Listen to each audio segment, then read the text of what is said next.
This is the raw, and this is the scoured.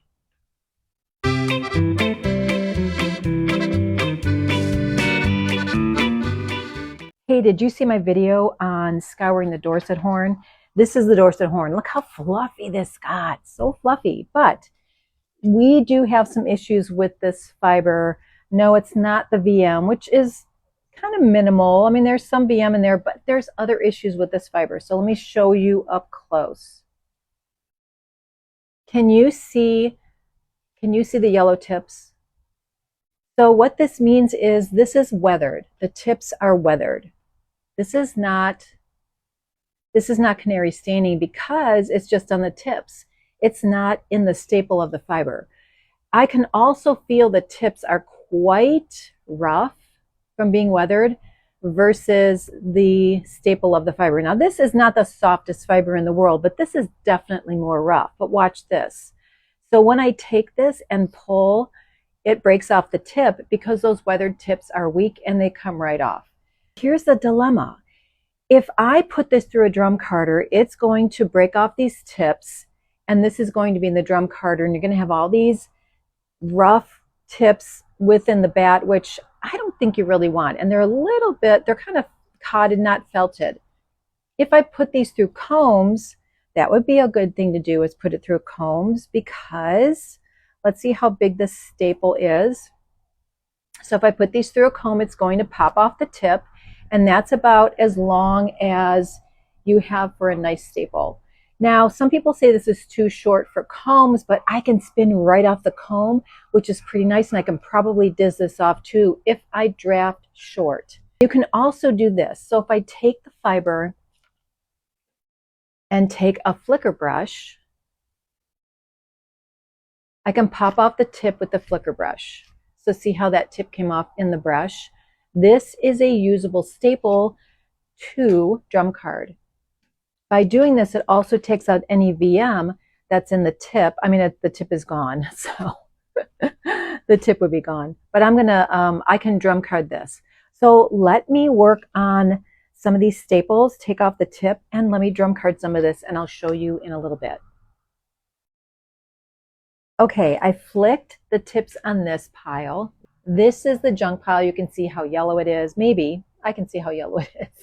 But there's also a little bit of VM left in this. Now, if I drum card this with the VM is going to get smashed in the batt. So what I would do is fluff it up and shake it.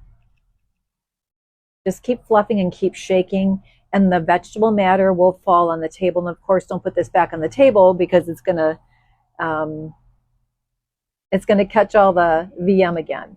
Okay, so that actually looks pretty darn clean. Let me go drum card a baby batt, and then I'll show you that in a few minutes. So when I drum card, I always fluff up the fiber. I want it to go in all different directions, right? Instead of putting a lock in straight, even though it's a woolen prep, if I put it in sideways or have it all sort of different directions, it causes more air in between the fiber, and you get a better woolen prep.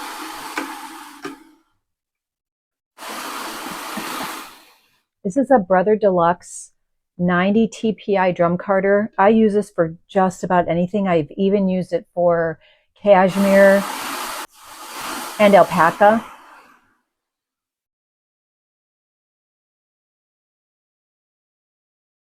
I feel like it's a nice middle of the road TPI.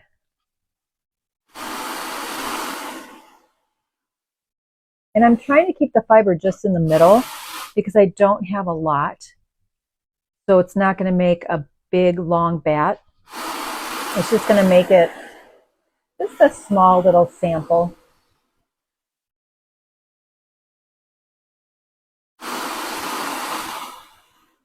I do have a video that shows what happens when you put a lock in straight and what happens when you put a lock in sideways to show you the difference in the lock. I'll link it below so you can take a look at that.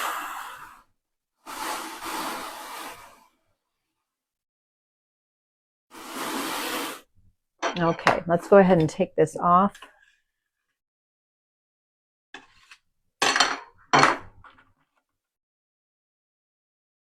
Now this was only one pass. That's pretty nice. There's kind of a chunk there. I'm going to take that out. That's not bad for one pass. Another little chunk here. So these probably are second cuts, and you could just pull those out. I'm going to put this through one more time. And since it's so thin, I'm just going to go ahead and put the whole thing through.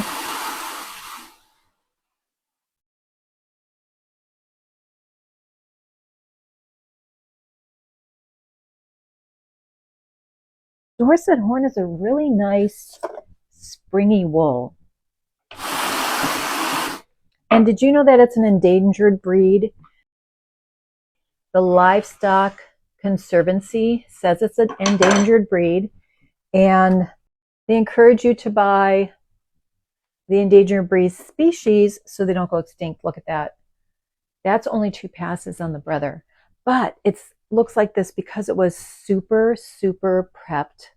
But look at that. See how the fibers are webby and they go all different directions? This is what creates a loft in a woolen prep.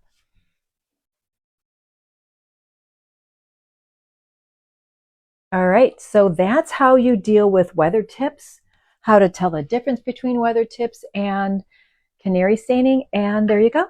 Thanks for watching. See you soon.